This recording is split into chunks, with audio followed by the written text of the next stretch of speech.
loves it. It's the Bergie and Booker show. He's Bergie, I'm Booker. We do what we do. We do it pretty well. Cheers. Happy hour version of the show, NCAA selections. And we got some of the things that we're going to work through as we normally do.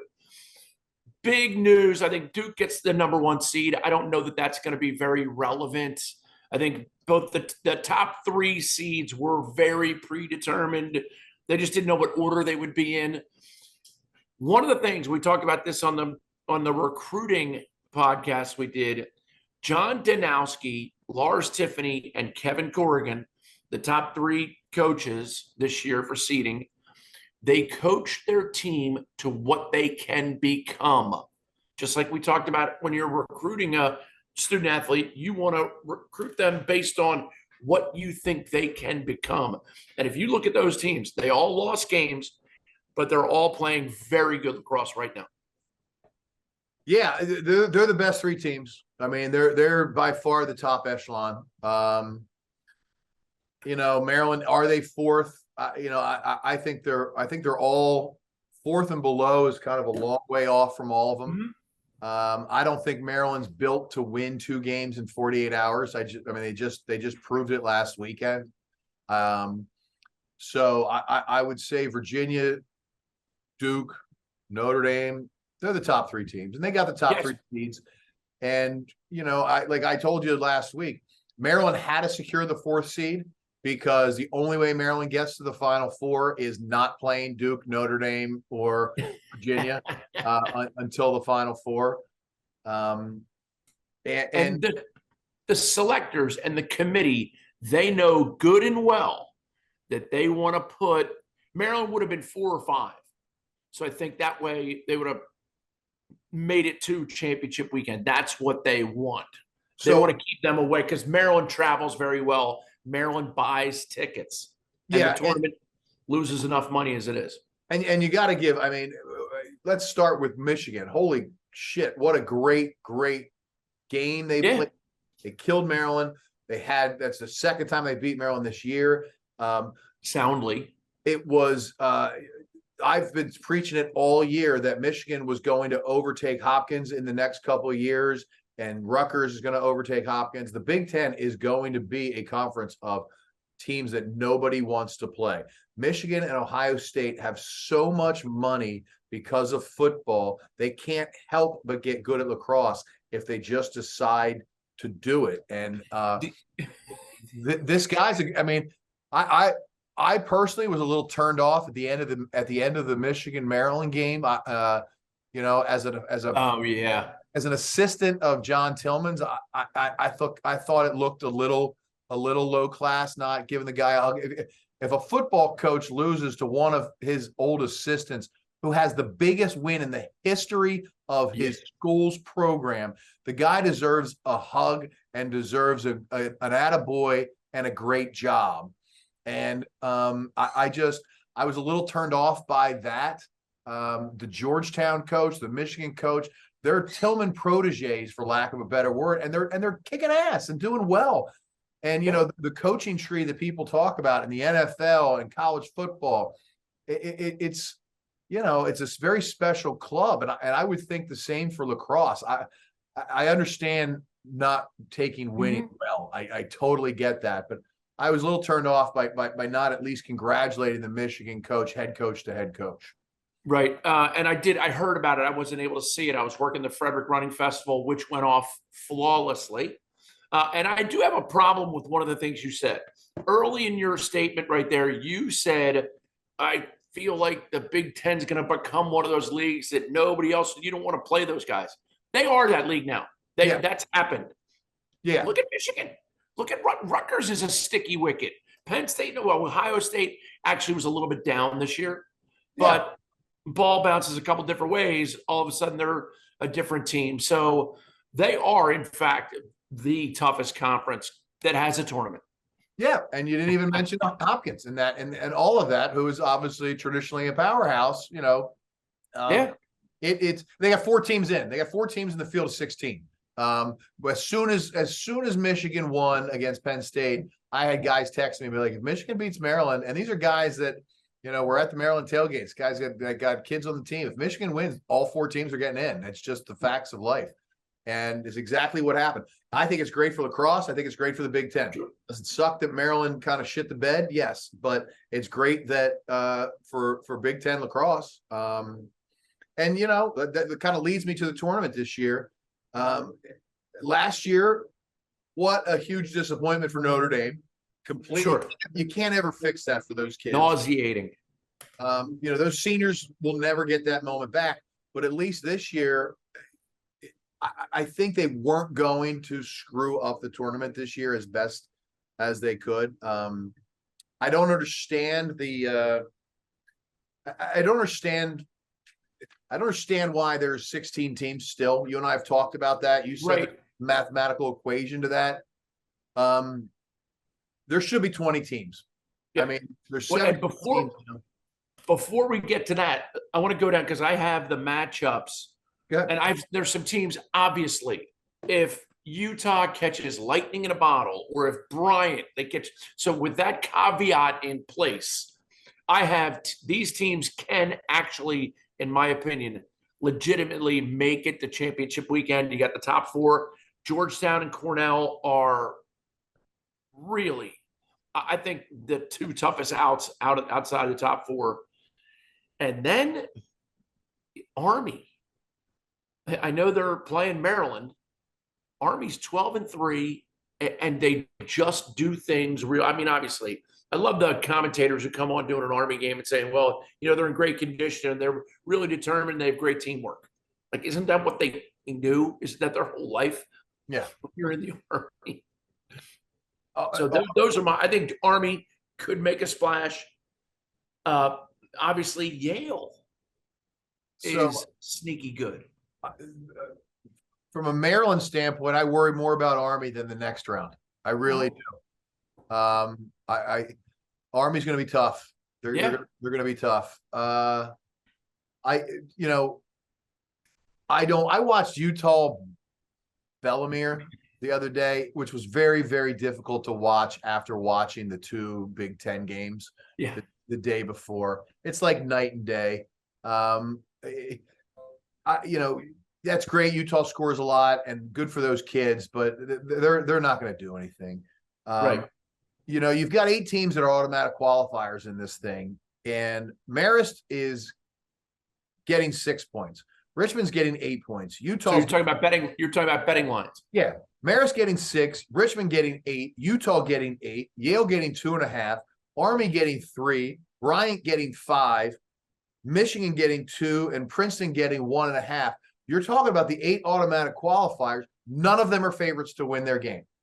And Vegas is usually pretty freaking right. Yeah. So the best 16 teams in the country are not in the tournament.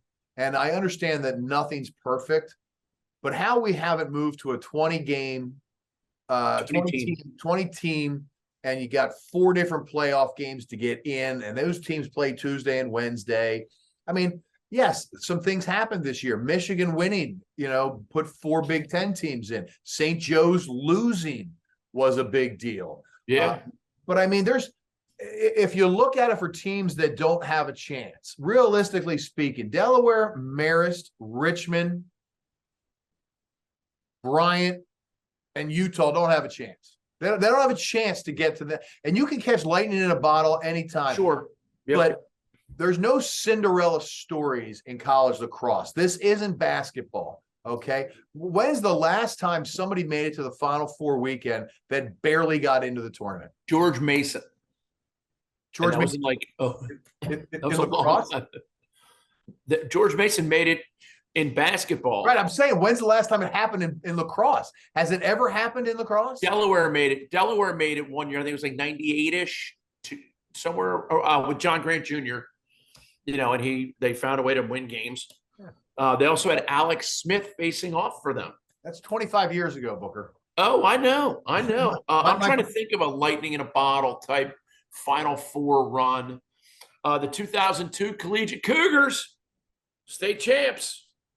But it just after not making the playoffs 2 years earlier. You've got teams that have no chance of advancing, and there's always this could happen, that could happen. It's not going to happen.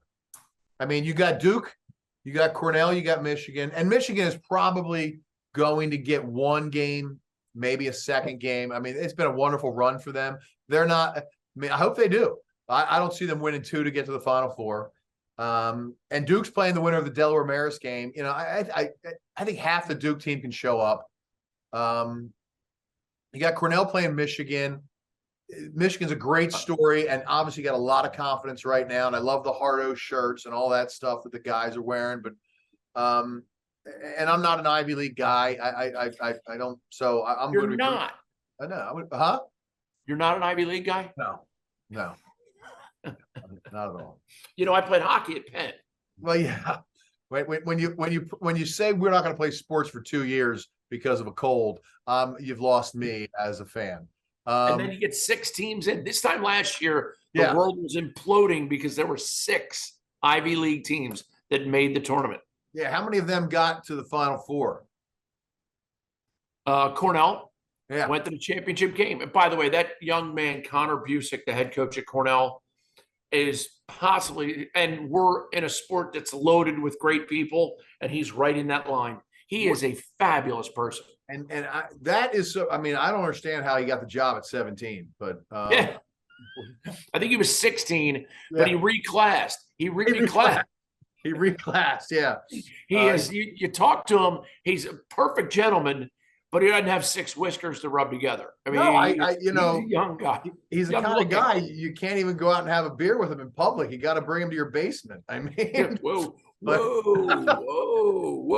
So let's go down some of these betting lines. I want to give some people some stuff. Right.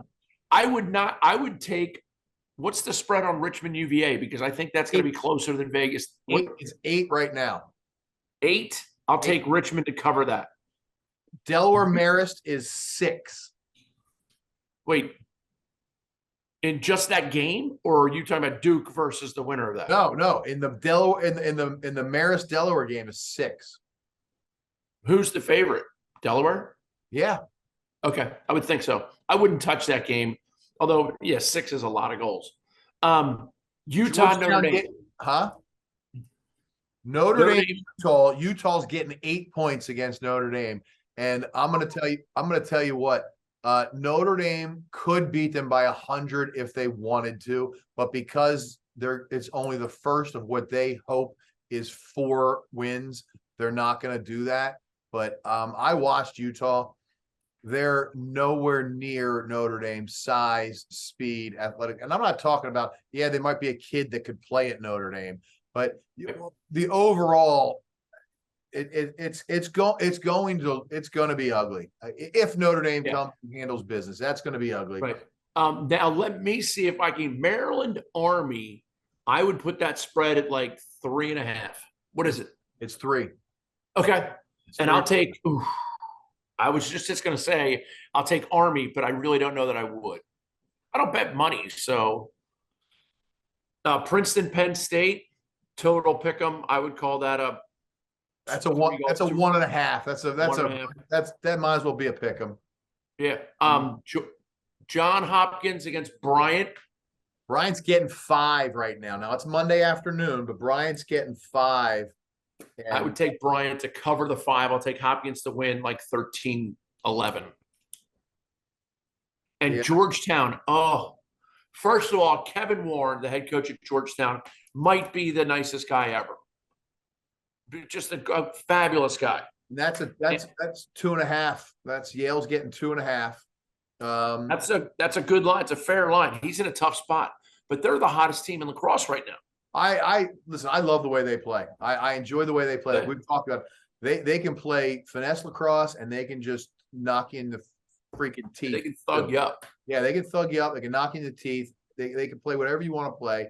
What have they been 4 or 5 straight years of winning the big? I mean, they destroyed Denver. Denver wasn't even in the game. I mean, it's too bad. That is bless up Bill Tierney's last game. Yeah, last game they didn't get in the tournament. But there's another example of Denver beats 3 or 4 of these teams that are in the field right now easily. God, yeah. And that's kind of my point about they got to move it to 20 teams.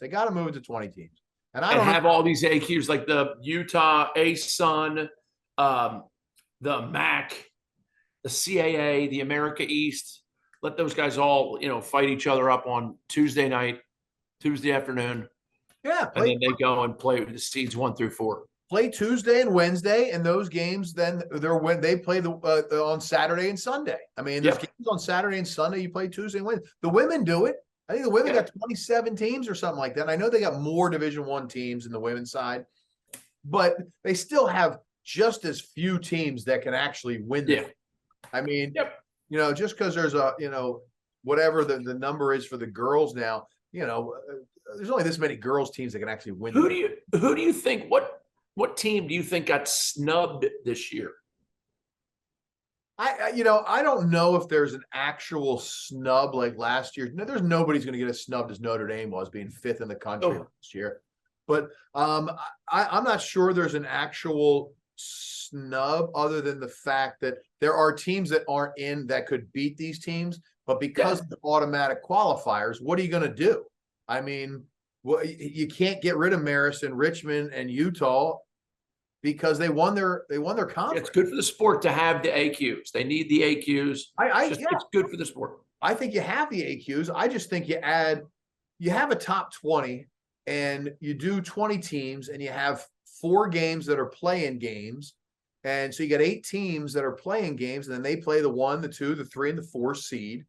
And it's pretty easy to do some sort of mathematical equation of AQs, top 20, and there. I mean, because throw them to the Lions, which is kind of what they have now. I mean, Notre Dame's playing Utah, Virginia's playing Rich. I tell you what, I understand economically that game makes total and complete sense. Those schools are an hour and a half apart, but I would not be surprised to see that game be a 1-goal game.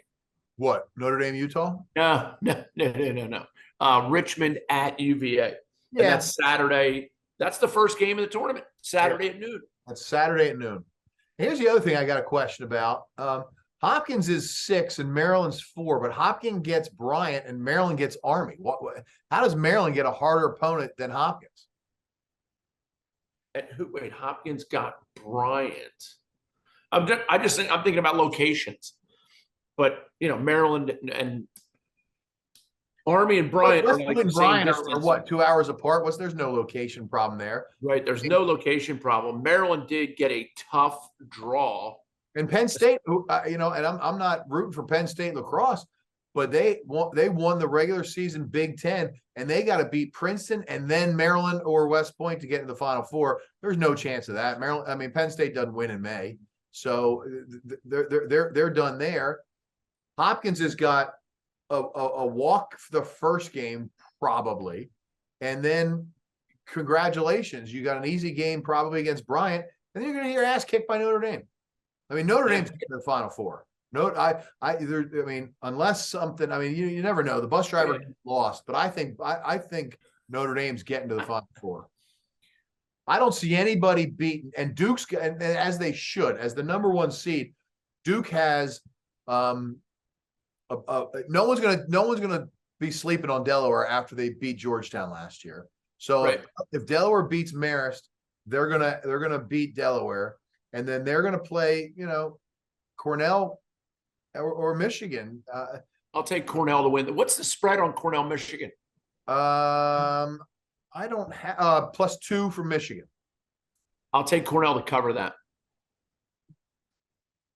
One unit. I would honestly like to see Georgetown get into the Final Four. I would like to see Notre Dame get into the Final Four. Obviously, I always want Maryland to get into the Final Four. But I don't know. Duke's pretty tough, man. Duke's pretty tough this year. So regular season's over. Tournament starts this week with the play-in. Who's your favorite for the Tewaaraton right now? Well, thankfully, it's an award that takes into consideration the tournament as opposed to football and baseball and some of these other things that are just a regular season award. So I think that a lot's going to have to do with if Duke goes all the way, that kid gets it, right? I mean, Brandon O'Neal. yeah. I mean, he's a stud. I tell you, I think you make a good point too. To the victor go the spoils. If Notre Dame wins it, I think Kavanaugh gets it. If UVA wins, I think now you got to split hairs between Connor Schellenberger, Peyton Cormier. I don't think Schellenberger's even up for it anymore. I really don't. I think the other guy's got all this stuff. And Kavanaugh, yeah. I listen, I would give it to both of them. The one does nothing but score goals, the other one does nothing but freaking pass the ball and have assists. I mean, and ride. Oh. They're the best. Yeah, they lead the team in ground balls from attack. I mean, they're nuts. Yeah. Those two dudes, it's like you want to grab your kid and say, watch these guys play lacrosse. If you can play with half the passion that the Kavanaugh brothers play with, you're going to be successful in freaking life. Yep. Yeah. Passion and joy. Yeah. So yeah, whoever wins, whatever the best player on the team that wins is going to win it this year. It's not there's no Matt Rambo this year. There's no Bernhardt this year. There's nobody who, as long as their team wins a game or two in the tournament, is going to win it. I just think it's. I mean, nobody from Maryland's getting it. Nobody from Penn State's getting it. No one from Hopkins is getting it. It's Notre Dame, right? And I don't know enough guys at Georgetown. There's nobody from Georgetown getting it. It's a UVA guy, it's a Duke guy, or it's a Notre Dame guy. I'm assuming, right? Right. And if Georgetown makes a run, then the kid Dordovic will get a ton of consideration. Last night, we talked about recruiting a lot, and we're going to get back into that. Right. But from a lacrosse standpoint, how many times have you been to either like any part of championship weekend in your life? I've been to the Final Four in lacrosse. I've been to 10 Final Fours. Really? Yeah, because they used to be at College Park. They used to be at the university when I was there. Yeah, so it was a reason to stick around campus and drink for another 2 weeks and a weekend and watch the teams. And then there was a good time where they were in Baltimore and Philadelphia when we were still living in the Pennsylvania area. I still remember when Maryland lost the girls' game to North Carolina in 16 on Sunday, and the boys lost to Carolina on Monday in 16. And I had to drive Jackie and I back with 4 crying kids and because Maryland had lost both games in Philadelphia. And I tell this story all the time. We got back to State College. The kids are like this big. Duke goes out and plays wall ball. I was like texting my buddy. I was like, this is what it's about. The kid just watched the Final Four, drove 2.5, 3 hours from Philadelphia to State College and played wall ball. And he was like in 3rd grade. That's awesome. But so I've been to a few. That's the way it's supposed to be. Yeah, I've been to the ones at the Link. I've been to the ones, the girls one goes to the soccer field in Philadelphia. I've been to the ones in Baltimore. When it was in College Park, it was awesome. Yep. I think it should be in Baltimore and Philadelphia every year, and maybe every 5th year, pick a southern, either Atlanta or Charlotte. No one in the world wants to go to Hartford, Connecticut for a tournament. I don't understand why they do that. But how many have you been to? Oh, dozens and dozens. They've had it since, I think, championship weekend itself. They had it in '86 in Delaware. But and then they would just do the championship game somewhere. Like Brown hosted a lot. Right. But my dad used to drag us to all those games. It was awesome. Absolutely awesome. Yeah, I mean, when I was in college, Maryland would play, not necessarily in Bird Stadium. They would play on like a little soccer field sometime, but we do Bird Stadium now, whatever it is, CQ or whatever bank. Oh, CQ Arena, yeah. Whatever CQ bank, Field. Whatever bank bought it this week. But they'd have the Final Four there, and it was, Princeton was always they were good back then, and obviously Syracuse and Maryland was good and everything. But they had the Final Four. It was always great because it was just not. I mean, not only did you have the Final Four weekend for the Division I teams, but the Division II and the Division III. So you always had all the knuckleheads from Salisbury in town, and you always had, the Nazareth and all these schools that were the Sure. great three schools back then. Washington College won the national championship at Byrd Stadium. Yeah. In '98, I believe. But I mean, that's why I don't get the whole. I don't get them playing at the Patriots place. I don't get them playing in Hartford, Connecticut. That's like playing in Camden, New Jersey. Who the hell wants to go to Camden, New Jersey or Hartford, Connecticut? I get Charlotte and I get Atlanta because there's a lot of growth down south and it would be full. I understand there's a money aspect to it, but Philadelphia and Baltimore is 5 hours from all the best lacrosse players, all the best across high schools, all the best across colleges, you know what I mean? Pretty much. Right. Put it there every year. Yeah, it's a great place to have it. It actually at University of Maryland, unbelievable parking, everything you need. Yeah. The Link's a great place to watch it. I've done a ton of Link ones at the Link.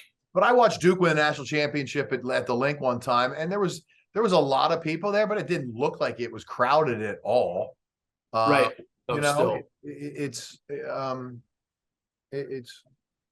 But they need to sell out. Yeah, they need to sell out. And they also have to put the girls and the boys in the same location.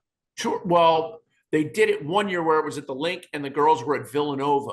No, they were at the soccer fields, which are in like Chester, because that's where Maryland lost to Carolina. That Maryland was undefeated to the national championship game, and we were with that was 2016, and I'm sure that it was a triple overtime game that Carolina lost. Correct? Maryland lost. The Maryland lost. Carolina beat them. I'm sorry. Maryland lost.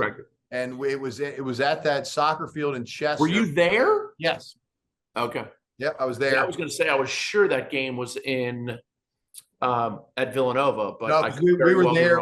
We were there tailgating with some very good friends of ours, and all the girls came over. And it was Taylor Cummings' last game ever, and she was crying, and a whole bunch of the other girls were crying, and they were undefeated going into that. And it was Taylor Cummings' third Taunton in a row.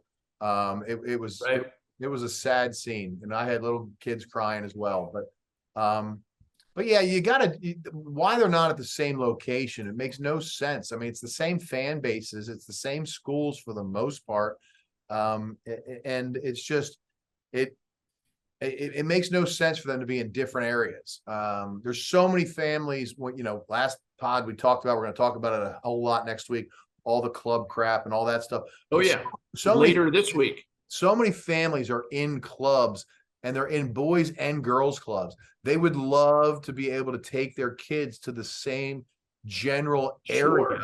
Sure. Go to the boys and the girls games. The girls play on Friday and Sunday. The boys play on Saturday and Monday. You could get to all the games. It doesn't take a genius to figure out the best way to get more interest in girls sports is to have them revolve around the boys sports. I mean, it's Yeah, you talk about kids crying. I know that we're now involved with the selections for the All-American Senior Game presented by New Balance. It was obviously the Under Armour Senior All-American Game for a long, long, long time. New Balance has come on and made some changes. And it's now one of those things where if your kid isn't in the underclass All-American system as far as having tried out or played for one of the regions, you get eliminated from the possibility of being selected for that game because it revolves around the kids that our evaluators, they get to see. And our evaluators it's the eye test, not the stats.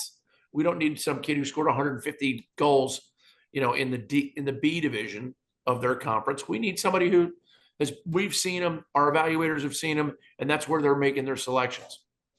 I know the tryouts in the South region are the first weekend in June. Where are all the locations this year? All the tournaments going to take place in Baltimore end of July, but I just got to go to allamericanlacrosse.com, and they've all of them. New England's killing it. Connie, Upstate's got a strong one. New England is going to be good. And we've also, we have some teams up there that are full support. And those are the kids that are going to end up making the senior game. Yeah. Is the kids who are in the system and have gone through and shown us what they can do on the big stage. Because I don't think you'll find a lot of college coaches who would tell you that there's a better run tournament as far as talent. I'd be interested in seeing how many men and women are in the Final Four this year and are in the tournament. Now that's a lot of work, but in the Final Four is only 8. How many men and women in the Final Four this year were All-Americans in that game? Either in the senior game. Yeah, played their senior year, played their this. Because I saw some of the ones named in their senior, and it's a who's who. I saw the girls list. It's a who's who of college girls lacrosse. I mean, it's Maryland, Sure. Western, it's North Carolina. I'd be interested to see that. And, obviously it's not the be all end all. There's the majority of the NFL is 3-star guys out of high school. So sure, it's not the be all end all, but it's a feather in someone's cap. It'll be interesting to see if how many people get in the Final Four that played in that game in some capacity. That's the second job for our intern. The first job is and I could do this job for our new intern, and that is how many Tewaaraton winners there are who participated in the All-American underclass. Because on the girls' side, it's 12 of the last 13. And on the boys' side, it's probably 11 of the last 13. I mean, the percentage of kids that go through that underclass All-American and then end up winning the Tewaaraton, they're picking the right kid on that one. Was my boy Rambo in there? Oh, yeah. Yeah, he still holds the record in the senior game for the most goals. He scored 8 goals in his senior All-American game, but he also played for Team Philadelphia. That's where he really burst onto the scene, was like as a sophomore. He was playing for the command division of Team Philadelphia. So, yeah, he was well identified early in his high school career by the evaluators. Yeah. My sister, who's the athletic director and coach at Germantown Friends School in Philadelphia, she's had some girls playing it, and they've all gone on to do well. And I actually talked to her the other day, and she has at least 2 girls that she thinks are going to make it this year, but are definitely going. She loves the evaluation. She's been part of the evaluation process on the girls' side on the year she doesn't have somebody actively involved. I think she's taken herself out once or twice when she has somebody actively involved. But so yeah, it's a great thing. 100% a great thing. Hey, let's wrap it up. He's Bergie. I'm Booker. We do what we do. Go Terps.